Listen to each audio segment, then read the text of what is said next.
House Targale. It was a name once known as the Emperor's Sword and the glory of the Empire. However, when the name no longer had any significance, it fell. Well, maybe saying it fell would not be accurate. It hit rock bottom. That's why Herjean's Targale, the eldest daughter of House Targale, was ordered to marry a man chosen by the Emperor. Now, Herjean's was not happy with that order, but the interesting part was that she was thinking that an arranged marriage would be impossible to imagine in Korea. Obviously, those thoughts would not make any sense for a normal woman in a swords and magic world. However, Herjean's was clearly not a normal woman. Nevertheless, while our blonde female protagonist was thinking about the modern world, her now fiancé was discussing the ground rules of their future married life. Those rules covered a wide range of things such as establishing Kairoxis as the middle name, sleeping together only once a week for their successor's sake, not intervening in each other's matters, and not begging for affection or love. Of course, it was hard to tell how much attention was Herjean's paying, since she was very focused on thinking that if her family was powerful like before, she would have not agreed to that. Sadly, they became powerless during her generation. Luckily, not everything was bad, since the woman considered that her husband-to-be was extremely good-looking. After all, the possibility of being forced to marry some wrinkly geezer was very real. However, in that scenario, the blonde lady would have lost it and wiped out the imperial family. Well, at least that was what she thought. Nevertheless, despite his good looks, her fiancé had a serious attitude problem. It was obvious that she had been observing and analyzing him, and she noticed how confident he was about making her fall for him. Herjean's really looked like she had everything under control at that moment. But when the man asked her if there was something she'd like to say, the mask broke apart completely. The blonde woman immediately got nervous and grabbed the contract he had prepared in order to read it as fast as possible, because she knew that was her only chance at a rebuttal. Of course, Herjean's didn't allow her nervousness to get the best of her. She quickly regained control and even started to change some of the rules the man pretended to establish. However, those changes were not expected at all by him. Sleeping once a week. How about once a month instead? Having breakfast together every morning. Totally unnecessary. Respecting each other's personal time. That needed to be emphasized. The man almost tripped and started flinching due to his surprise. However, Herjean's was not planning of letting him go, and she kept making changes in every rule he had proposed. She even went as far as to complain about the way he was talking to her, since until they get married she was still of higher status than him, so talking down to her was totally inappropriate. It was at this moment when our female protagonist started narrating her life in that new world since the beginning. She was born in that world with her memories of her past life. In that previous life, she had been born into a wealthy family in Korea. After practicing kendo, which she had a talent for at that time, she took on fencing by chance. That led her to become a member of the national fencing team. Sadly, as she was preparing for the Olympics, a jealous team member pushed her down the stairs, ending her life at a young age without even a chance to win a medal. Afterwards, she was reborn as part of House Targale. House Targale was known as the Emperor's Sword. In each generation, a child with talent in swordsmanship was born. Nevertheless, for unknown reasons, a child with such talent had not been born into the family for quite some time.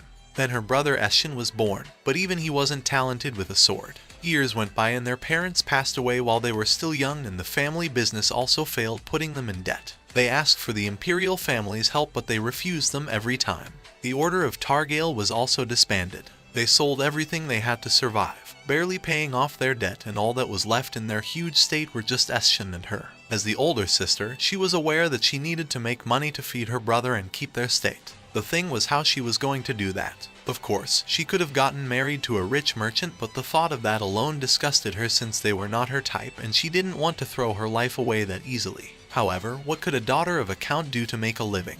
In that moment, she had the idea of trying something with a sword, since she had wielded one in her past life. And the moment she went to the storage and grabbed a training sword, she felt chills going down her spine. It was as if she'd held a sword all her life. In the end, she came to a huge realization. The one who had the talent had been her all along. Sadly, during all that time, her brother Eshin blamed himself for all that had happened.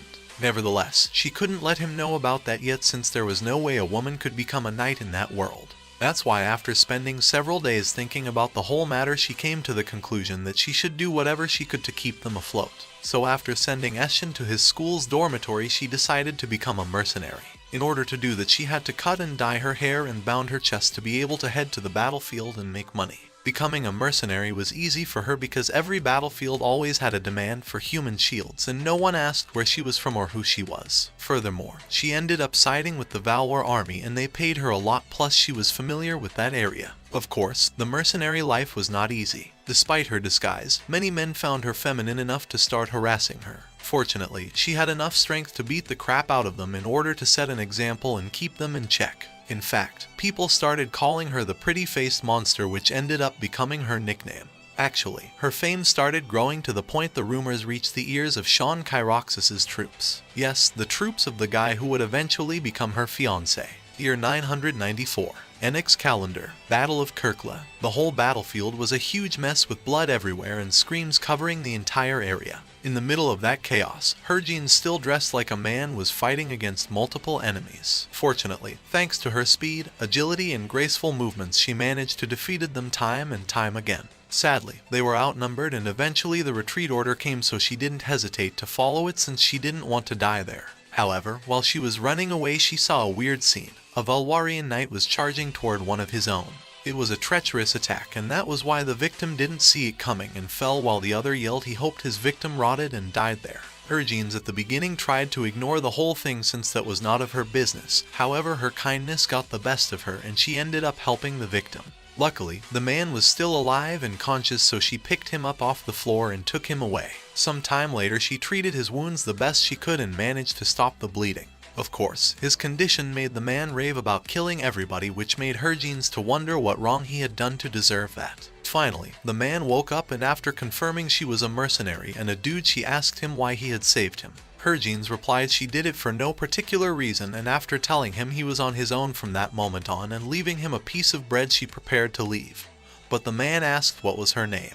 Herjin answered he should tell him his name before that, to what the other replied Sean Kyroxis. That surprised the woman since she didn't expect a direct answer, but she still fulfilled her part of the deal and told him his name was Herj. Afterwards, she left him without knowing that the man she just happened to save that day would later become her future husband. Some time later, Herjin was eating in a tavern and some people near her were discussing how Sean Kyroxis had been rising through the ranks despite his humble beginnings to the point he was leading the knights into battle in recent times. However, she couldn't keep listening to that conversation because a red-haired guy suddenly entered, and after confirming he was the pretty-faced monster, he decided to challenge our protagonist to a duel. Herjin took her sword in one hand and a dagger in the other, which surprised the red-haired guy who was not expecting his opponent was a dual-wielding warrior. However, he was still confident and he even asked his opponent how he was planning to block his attacks. Herjin, on the other hand, simply told him he was going to fall. And he did. The red-haired guy was so impressed that after introducing himself as Tarkan, he offered him to become his partner. He even went as far as saying he was willing to become his partner if he preferred it that way. But both offers were rejected by Herjin. Some time later, our protagonist was in the middle of another battle when she suddenly sensed danger and quickly dodged some arrows. Afterwards, she located the archer and climbed a small mountain in order to get him. The archer shot several arrows, but all of them were evaded by Herjin, who ended up beating the other. The archer begged for mercy and Herjin didn't kill him. Then the other asked how he had dodged all the arrows, to what Herjin replied he was not aiming correctly. Afterwards, the archer introduced himself as Rafin and said he would follow his orders from now on since he had spared his life. And he meant it because he abandoned his guild to follow her and didn't hesitate to fight Tarkan over the seniority rights of being Herjin's subordinate. Later on, some acquaintances of Herjin caught red-handed a woman who had been disguising as a man and tried to harass her, but our protagonist and her two subordinates stopped them. The woman thanked her savior and Herjin didn't hesitate in revealing she was also a lady, so the other girl asked if she could join her. Our protagonist asked her what she could do and the other replied she was an alchemist. That surprised Herjin since she didn't know what the other girl was doing there since she was not a soldier or a mercenary. Luckily, the red-haired woman guessed what our protagonist was thinking and said she was looking for a vital ingredient from around there. Herjin then accepted her. In fact, our protagonist decided to form a mercenary group called Elizar since she already had 3 subordinates. As Elizar, they took part in the 100-Year War and stood by the highest bidder. Their involvement made both Valwar and Haglotten nervous, and as the name Elizar started to get recognized, the Battle of Sean and Elizar occurred. However, in the end Herjin decided to head back instead of fighting him, which took Rafin, Tarkan and Ivana by surprise. Tarkan even asked why she was doing that. But the thing was that Herjin herself didn't know why she was avoiding him. In the end, the battle started while Eliza was still in the battlefield, so they were forced to fight. And they could witness how strong Sean was and why he was also called Monster and the Demon of the Battlefield. Actually, Herjeans was just flabbergasted watching how amazing Sean was on the battlefield. In fact, she not only noticed he was on another level but also noticed he was even skilled in weapons that were not his. Sadly, Ivana made our protagonist to come back to her senses because in the end the whole thing was a trap to get them. Their side had retreated and they were the only ones left. The quartet ended up being surrounded and the leader of their enemies told them if they sided with Haglotten their lives would be spared. However, Herjeans noticed Sean was also with them and she asked what the other were planning to do with him, and the people from Haglotten didn't hesitate in saying they wanted him dead since he was a monster and a demon. Our protagonist was not dumb and she knew the best choice in that moment was siding with Haglotten. But she couldn't make the decision and instead she just stared at him. Sean stared back, but then she shook his head and Herjeans' people started asking her what was the plan while their enemies keep pressuring them into making a choice. However, Herjeans kept hesitating. She knew joining Haglotten was the right thing to do. Her brother needed the money after all. Besides, she had to think about her partners too. The answer was pretty obvious, but she just kept thinking about him. Luckily, her partners saw through her and helped her by saying they didn't want to join Haglotten. Our protagonist was moved by their gesture, so after apologizing to them she gave the order and Eliza began protecting Sean, who got shocked by that move. He asked Herjeans why they were doing this, but she just said there was no particular reason. The battle started, but Sean made a move that almost got Herjeans injured, so our protagonist almost immediately put his dagger on his throat and told him that if he put him in danger again he would kill him. Sean kept silent and the battle resumed, but Herjeans noticed that she and Sean had a synergy so strong while fighting that one would think they had been fighting alongside each other for ages. It was as if their souls were one. That day, the Haglotten army was close to annihilation. Yes, the 5 of them did that. That unbelievable story was told by the soldiers who survived it. As a result, the morale of the Valwar army rose while Haglotten's diminished. That battle was called the Battle of Sean and Eliza. Thanks to that incident, the Valwar Empire was able to win and bring peace by ending the war, and Herjeans had no interaction with Sean after that. They were not friends after all. As the captain of Eliza, Herjeans earned all the money she could and used it to pay off the fees for Estion's tuition and their state's maintenance. Then one day, she received a message from back home. Her brother had fallen off a horse. Of course, she decided to head back home, so she informed her partners of her decision. At the beginning, they thought their captain was going to disband the group, but he denied it, saying he would keep in touch. Herjeans promised them they would meet again, so he was going to leave Eliza in their hands until then. Rafine, Ivana, and Tarkan got emotional, but in the end they parted ways. What Herjeans didn't expect was that Sean was waiting for her on the road. He asked him where he was going and our protagonist replied someone was waiting for him. Sean then told him to stay there, but he refused, saying he should go. Sean insisted, saying that was military insubordination and that he could have him court-martialed as his deputy commander. Herjeans asked him to let him go, but Sean refused. Our protagonist insisted, saying they were no longer needed. But Sean replied he didn't care about Eliza and added he only cared about him. Herjeans laughed his ass loud after hearing that, while saying Sean was quite the romantic. He then added he should pay him later for saving him, so he asked him not to die until then. Sean replied he would try and he finally let our protagonist go. In the end, over the past 3 years, Herjeans had only met Sean 3 times. However, she was aware she would never be able to forget those moments. In fact, she hoped that if they ever met again after the war they could have a proper duel to find out who was better, and after that have a drink together and talk. Of course, she did not expect the 2 of them to reunite in the form of marriage. Fortunately, Estion was not hurt badly, and she even thought she could finally live freely with all the money that she made as part of Eliza. However, the Imperial Order ruined everything. Herjeans couldn't help but complain that out of all the suitors available it just had to be Sean Kyroxis. She couldn't forgive Prince Raymond for using her family name to make Sean a count. She was also a war hero after all. Didn't she deserve a reward? And to add insult to injury, she had to make sure Sean didn't recognize her. In that moment, Sean arrived and we finally returned to where we were at the beginning of the story, with Herjeans complaining about the way Sean was talking to her. Sean immediately apologized and assured her he would try his best to adjust the clauses and send them over to her. Sean then asked her about her younger brother, saying he wanted to meet him sometime, which took our protagonist by surprise. Herjeans and Sean kept talking, but our protagonist was almost certain that the man was suspecting something. She had thought he wouldn't, especially because of her hair, but it appeared he had noticed something. The thing was, she couldn't tell him she was Herj from Eliza. It wouldn't be good if people discovered that the daughter of House Targale was a mercenary, especially since the Valwar Empire had been paying Elizar a lot of money after the war. They were probably waiting for a chance to get back at them. And on top of that, Sean Kyroxis was best friend with Raymond the Crown Prince. Not to mention, everyone in Elizar could be in trouble if they found out she was Herge. Our protagonist then replied Eshin was a student in Equez University, so Sean would be able to meet him at the wedding.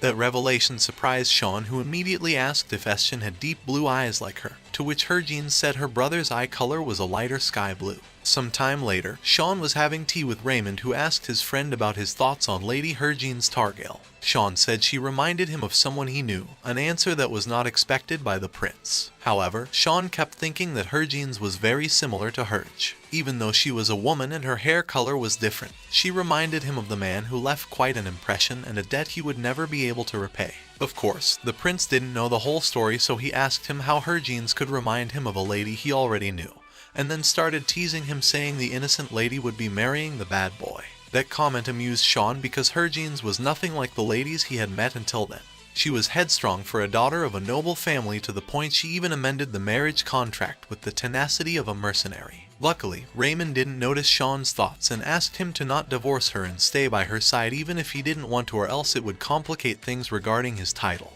Sean then reassured him by saying he kept personal matters out of his work. Somewhere else, Hergine's was inside a carriage and suddenly ordered the coachman to stop the vehicle since she had personal matters to attend to somewhere nearby. Some time later, Hergine's arrived at the place where her partners were, and when she saw them she greeted them with happiness, which took Raffian and Tarkan by surprise. Of course, Ivana was the first to react since she already knew the secret, and although she didn't know how the captain really looked, it was easy for her to connect the dots after seeing the behavior of the woman who had come. Raffian was the second to figure out who was the woman since he already was suspicious, but Tarkan was completely lost. He even thought Hergine's was the captain's sister. When the red-haired guy was finally told the truth, our protagonist revealed the purpose of her visit. She wanted to reveal her secret and also tell them she was getting married. Of course, that second blow shocked the trio, especially when their captain said her future husband was Sean Kyroxis. Ivana even thought she was being forced and offered herself to end the life of the bastard.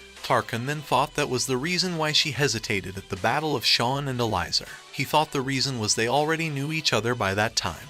Hergine's tried to deny the whole thing, but Raffian interrupted her, saying there was still one thing she hadn't explained to them. In fact, the trio had heard about Sean's marriage, but they had heard he was going to marry someone from House Targale. Hergine's then sighed, and after apologizing for keeping it a secret the whole time, she finally revealed her real name.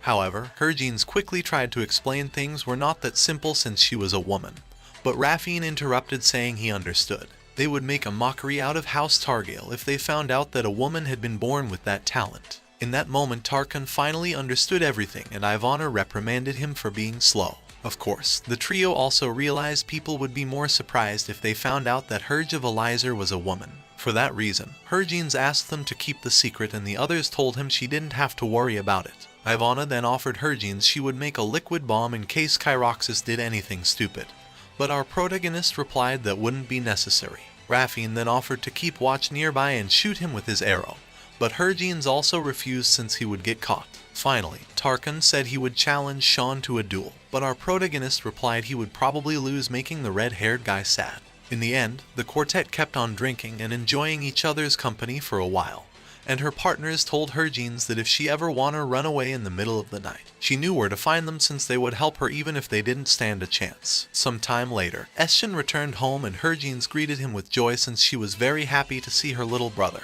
However, the boy didn't waste time and asked her why she was getting married, worried that the whole thing was his fault for not being good with a sword. Eshin then got emotional and promised his sister he would do his best to stay at the top of his class that semester. The siblings then started to chat about the marriage, but they were interrupted by Sean, who just arrived to the state. Sean stared at the boy intensely, and Hergine's realized he had come to check if Eshin was Herge. In fact, she thought he had run all the way there to check that just in case he ran away. Sean then had a cup of tea, and our protagonist asked him why he had come, to which Sean said he wanted to see her for a quick moment, and since he already had, he would be on his way. That behavior didn't please Hergine's at all because she thought that was too convenient. However, Sean added insult to injury by asking her if she was not going to see him out.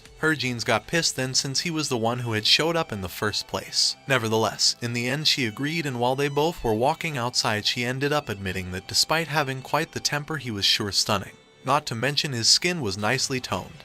Jeans then was brought back to reality because Sean grabbed her by her waist and almost immediately got really close to her as if he was going to kiss her. Our protagonist didn't know how to react, but in the end she decided to let herself go, and after closing her eyes she got ready for the kiss. However, Sean took her hand and told her that for a noble lady she had some rough hands. Our protagonist immediately got nervous thinking he knew her secret all along. But then she also thought that maybe he was testing her, because if he was so sure that she was hers he would have probably thrown a sword at her instead of using that roundabout approach.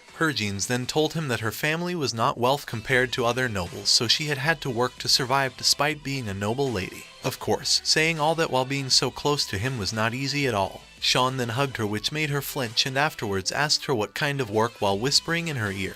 Jeans finally had enough, and after pushing him away she told him they were not a married couple yet, to which the man replied while chuckling she was stronger than she looked. Nevertheless, our protagonist didn't let go what had happened and told him he had no right to handle her the way he wanted.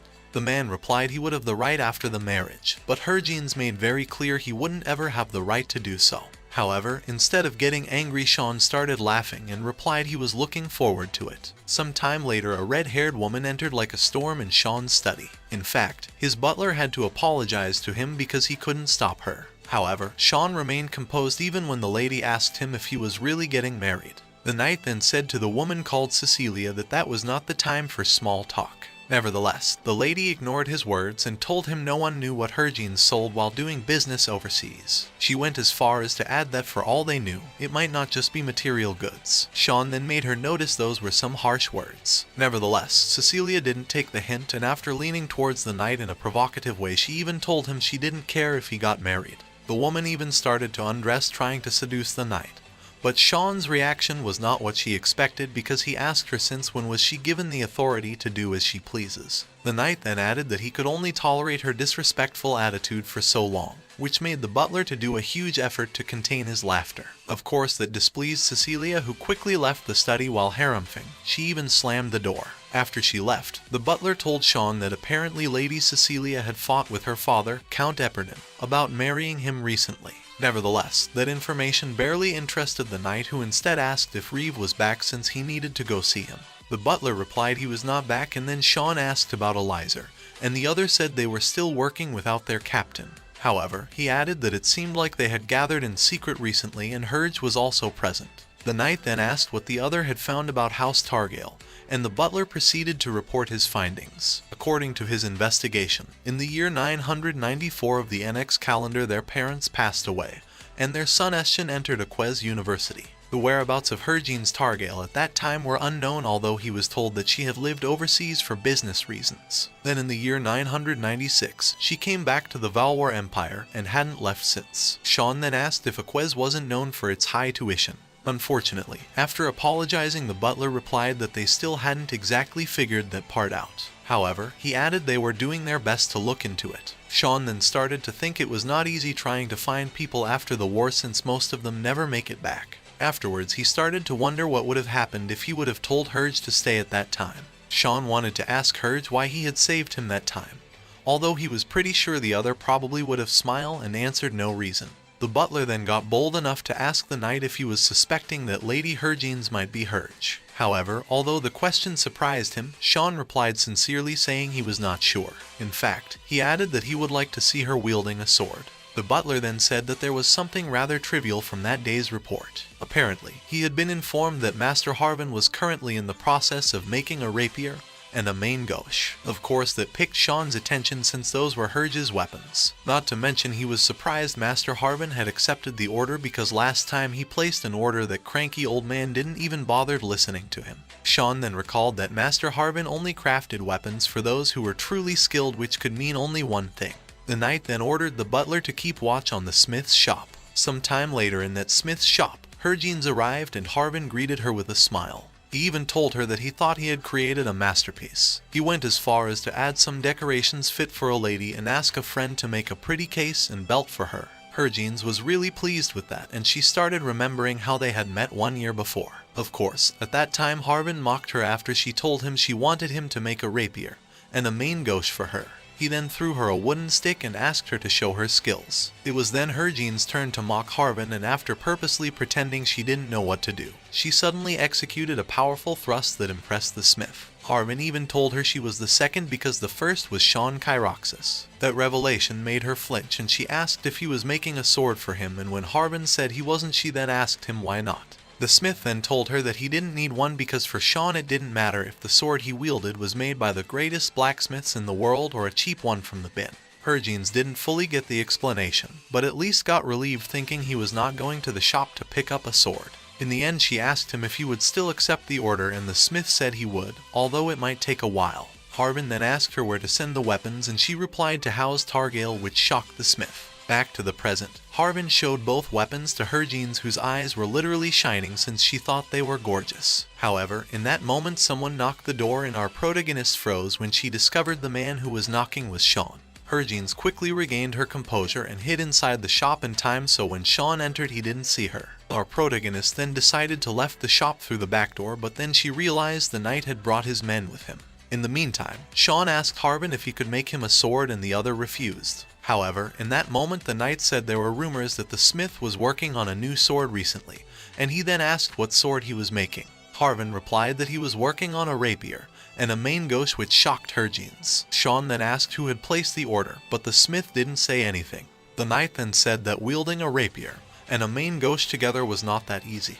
He even added that those two things paired together sounded ridiculous. Finally, he said that only someone with a lot of experience and talent in swordsmanship could manage such an unorthodox way of fighting. In the end, there was only one person out there who could do that, Herj of the mercenary group Elizar. However, Harbin remained silent, which Herjines deeply appreciated. The woman then thought she would leave right after Sean. Sadly, the knight found out the back door of the shop was open, and that was the cue for our protagonist to act. She tore apart his dress to move better, used the fabric she got from that as a scarf, put on the hood, grabbed the case with the weapons, left the shop, threw the case as high as she could and beat Sean's men in order to escape. Afterwards, she caught the case, and when she was about to leave the area, Sean caught up with him and asked him why he was running away. He then said he thought of him as a friend, and then added that if he thought the same he would be grateful if he told him the truth and turn around so that he could see him. Sadly, Herjines kept quiet and Sean got angry thinking that was his answer. The worst part was that Herjines was dying to tell him the whole truth, that she was Herjines, the lady he was about to marry. But unfortunately that was something she couldn't decide on her own, because if people found out she was Herj, both House Targale and Elizar would be in danger. In the end, she clenched her right fist, which was the one grabbing the case, and decided to leave the place, leaving a desolate night in the process. Some time later, a butler was reporting Prince Raymond the NX followers had been roaming around the Empire recently. That puzzled the prince since he hadn't heard anything about the Illwoods passing away, so he asked if the followers were roaming beyond the holy city of Anaxion. Anexism was a religion accepted in many nations. A high priest called Illwoods listened for the voice of God and preached what had been said. The prince then said that the followers only left the city when it was time to search for a new Illwoods, and the butler replied that all the other countries were as confused as they were. Afterwards, the butler showed the prince a new bill sent by Elizar, which surprised Raymond. After seeing the others' reaction, the butler said that they had a lot of expenses to pay in recent times since the war was over. He then added that Elizar might side with Haglotten if he didn't sign it, since they had already been eyed by them. Raymond still complained about the whole thing because they have even offered them positions in their order of knights, but all they seemed to want was money. He then asked the butler what had Elizar been up to lately, to which the other replied they were still active, but they were only taking small jobs. The prince then said that if Elizar ceased to exist, then they wouldn't need to pay them. That statement shocked the butler, who quickly replied that the last thing they wanted was for them to be their enemy. Raymond then said that he was joking and ordered him to pay them and keep a watch on their whereabouts. The butler then left, and the prince thought he might need to talk to Sean about that. In the meantime, in Targale's state, Herjines was thinking about the last encounter with Sean and concluded that perhaps it had been a good thing that she had run away. Besides, preparation for the wedding were going as planned. In that moment, Eshin arrived and our protagonist grabbed his hands, noticing some scars on his wrists. She then thought that it was all because she had the talent and not him, so she was the one to blame for those scars. She then remembered when his little brother tried to commit suicide because he couldn't stand the fact of not being talented with a sword and not being able to save their family. Back to the present, Eshin apologized to her sister because it was his fault that she had to go through that arranged marriage. Herjeans then said that it was okay because she had agreed to that, so he didn't have to blame himself. Some time later, our protagonist was already wearing her wedding dress while thinking she couldn't believe she was getting married, that she was hungry and that the corset was killing her. However, she gathered her strength and went to the place where the ceremony would take place while being escorted by his little brother. She then was received by Sean and started getting nervous while thinking he was looking very handsome. Herjeans even wondered if she had always been attracted to good-looking men like him. The ceremony went on smoothly and eventually it was time for the kiss. Herjeans got ready despite being extremely nervous, but Sean took her by surprise because instead of a light kiss he decided to go for a French kiss, and a deep and long one at that. The guests and even the priest started to feeling a little uncomfortable because their kiss just didn't finish. Finally, Sean let her go and everybody started to congratulate the new couple. Sean was smiling like a little kid who had just done a mischief, while Herjeans was blushing really hard trying to catch her breath. She then gave him a reproachful look, but he just smiled and she blushed hard again. Herjeans then thought that their marriage was an arranged one, nothing more nothing less, so she couldn't understand what was with that kiss he just gave her. Herjeans was taking a bath and she still couldn't believe it was already their first night as a married couple. When she finished, a couple of maids called her countess, and that reminded her she was married to a count. She then thought she had heard that originally the woman had to prove her purity in an arranged marriage. The couple even have their parents over to watch their children during their first night together. Fortunately, she didn't have to worry about that since the thought of that alone was scary to her. She then entered the bedroom and was surprised because the entire decor had been redone. In fact, she thought they had overdone it with the rose petals they had placed over the bed. Herjeans then removed all of them and focused her attention in the food and wine that was placed in a table nearby. However, when she was drinking the wine, Sean entered the bedroom, surprising her to the point he was choking on the wine. Herjeans then regained her composure and told him she couldn't help it because she hadn't eaten anything the entire day. Sean didn't say anything and just got seated, so an awkward silence filled the place. Luckily, our protagonist decided to get things rolling by pouring him a cup of wine, and while he was drinking it, the woman couldn't help but started feeling nervous again while thinking they would be spending their first night together. Suddenly, Sean asked Herjeans if she was hiding anything from him. He then added that they were already married, so they shouldn't have any secrets between them. Herjeans, however, didn't fall for that trick and asked him back if he had any secrets. The knight then decided to spice things up and took her to the floor. Afterwards, Sean looked at her chest and told her she was a woman after all, which pissed her off to the point she tried to escape from him. However, Sean grabbed one of her legs and after placing her face down on the floor and getting on top of her, he reminded her that that was their first night. That made Herjeans really nervous because she thought they were about to do the deed in that moment and place. Sean then asked her if that was her first time, and that made her react by jumping towards the bed and covering with the sheets afterwards. Sean smiled after seeing her reaction and slowly went to the bed. Once he was really close to her, he said that they would be up all night if she kept that up. He then removed the sheets and told her that when he looked at her he couldn't help but feel angry. She was surprised by that and thought that she was feeling guilty for several reasons, but was afraid to ask him why he felt like that. Sean then added that he still had some uncertainties inside him and was not sure how he felt, but he felt like everything was going to work out if he was with her. The knight then asked her how she felt. Herjeans thought that when she looked into his purple eyes she felt like she was being pulled in, but in the end didn't say anything, so Sean told her that if she didn't want to answer, that was fine with him. In the end, he couldn't do anything about the fact that that was her first time, but he would make sure she felt good. They then started making love and they both were truly enjoying the act. Unfortunately, Sean noticed that Herjean's body was covered by several scars and he asked her how she had gotten them. Sean started licking Herjean's hands while saying the calluses she had in them were as if she had held a sword before, and at that point she couldn't stand it anymore because she was both aroused and nervous, so she told him it was enough. However, he didn't stop and she thought she couldn't help herself because it was so overwhelming. She then hugged him tightly while moaning to the point her nails left some marks on his back. In the end, Herjeans had to admit the whole act felt good. The night kept going, but he never stopped asking her for directions and making sure she felt good. Sean then started dreaming and we heard somebody saying Lady Kyroxis passed away while she was giving birth to that child, and after that Sir Kyroxis died in an accident. So people started believing Sean was a demon who had killed his parents. We then saw the knight while he was still a kid talking to a woman and a man. The woman said she got that they were his closest kin, but she wondered what if they died too. The man, on the other hand, told the kid that from that moment on he was a servant. It was obvious that his adoptive parents treated him badly to the point he wondered why he was even alive to live that hellish life. One day the daughter of the couple tried to seduce him and invited him to her room, threatening him to not giving him any food the next day if he didn't do as he was told. Unfortunately, her father caught them in the act and the woman quickly blamed Sean, saying he had seduced her. In the end, people kept taking advantage of him and he ended up selling himself to women for shelter and food, which little by little caused him a trauma. That was why when the war started he didn't hesitate and went to the battlefield, because he would rather fight than kept living like that. Sadly, a traitor tried to kill him, and while his consciousness was fading away, his hatred didn't stop growing. However, in the end he didn't die because a guy saved him, and that was the first time he was treated so kindly without something in return. Of course that astonished him, so he made sure to make it through that in hopes that they met again so that he could get an answer from him. Some time later, a subordinate reported Sean that something was not right and Herge was leaving. He then told him that they had saw him gathering his things and saying farewell to the members of Elizar. Sean then ran as fast as he could while thinking he didn't want Herge to leave. He was even willing to give him money or a title. Sean finally caught up with him and he suddenly woke up from his dream.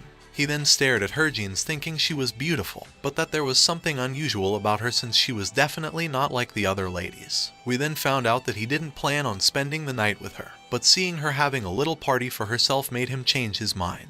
He then thought she was full of mysteries and that she might be even Herge for all he knew, but he then said that even if she wasn't, that night was truly an unforgettable one, and that being with her helped him get his mind off of Herge. Some time later, Hergines woke up and stared at Sean while thinking he had a unique charm to him.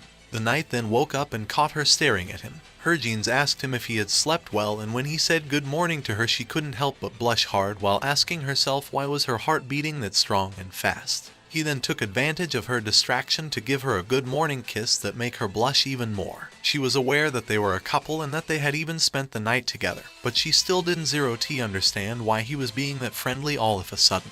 She then tried to get up, but she started feeling pain and Sean asked her if she was okay. Hergines then said it was hurting thanks to a certain somebody. Sean then said he was sure that was only part of the story, and our protagonist admitted it but added that it had not been that pleasant either. He then told her next time he would make sure it felt really good, and the woman asked him to stop talking and to help her get up. He helped her and asked her to get some rest that day since they had a lot to do starting the next day. Finally, before leaving, he reminded her that the servants and maids were from the Imperial Palace, so she shouldn't trust them too much. Hergines then recalled that the Imperial Palace had indeed sent servants and maids to house Targel, making the existing ones to be assigned to do trivial jobs and menial chores. Of course, she knew they hadn't just sent them those new maids out of pure courtesy. That was why she told him that it looked like His Highness didn't trust him completely. However, Sean didn't take it to heart and said that it was due to the way he was raised. Afterwards, he got close to her and after patting her head he asked her to make their marriage work together. Our protagonist tried to act as if she was feeling uncomfortable with the patting,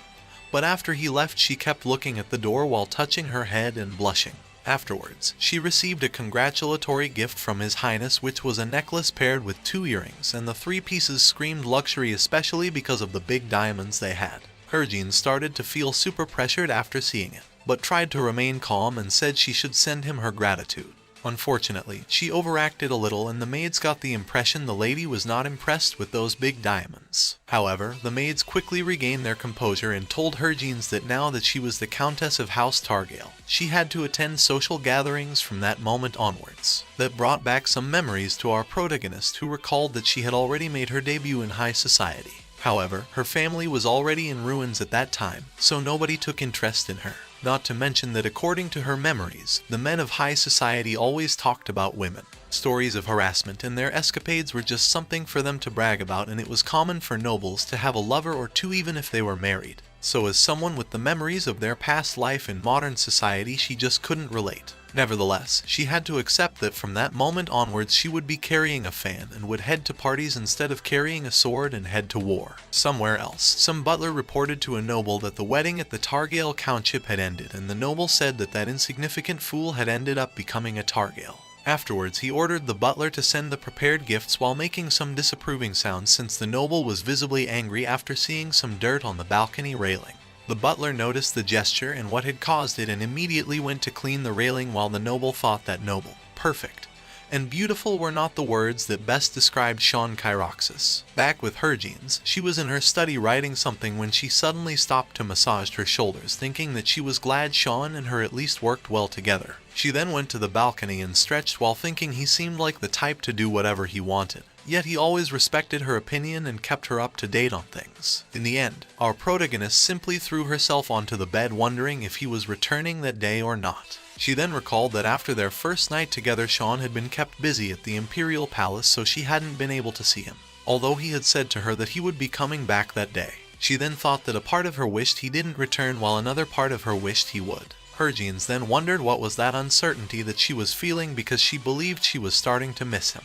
Nevertheless, that realization upset her and she immediately denied it, saying that she didn't miss him at all while jumping and sitting on the edge of the bed. She then told herself to stop having weird thoughts and started searching for something under the bed. A short time later, he grabbed her 2 babies, her rapier and her main gauche, and decided to have some fun with them since she thought Sean wouldn't be heading back home that night. However, almost immediately she heard something and got on guard while a lot of assassins appeared in the room from above. The intruders started to check the whole room and one of the subordinates told the boss that the lady was Sean's wife. That startled the other because he thought Sean would have returned from the palace by that time. In the meantime, Herjeans was thinking what was the best course of action because she was sure that taking them out was not hard, but cleaning up the mess afterwards would be a real challenge, especially if she considered she couldn't have their corpses lying on the bed.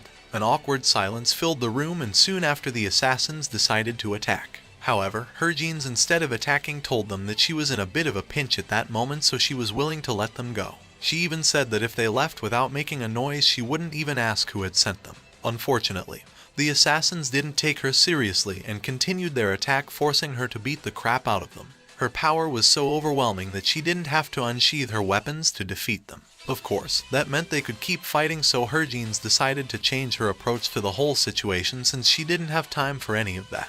Our protagonist then challenged them because she was planning to take on all of them.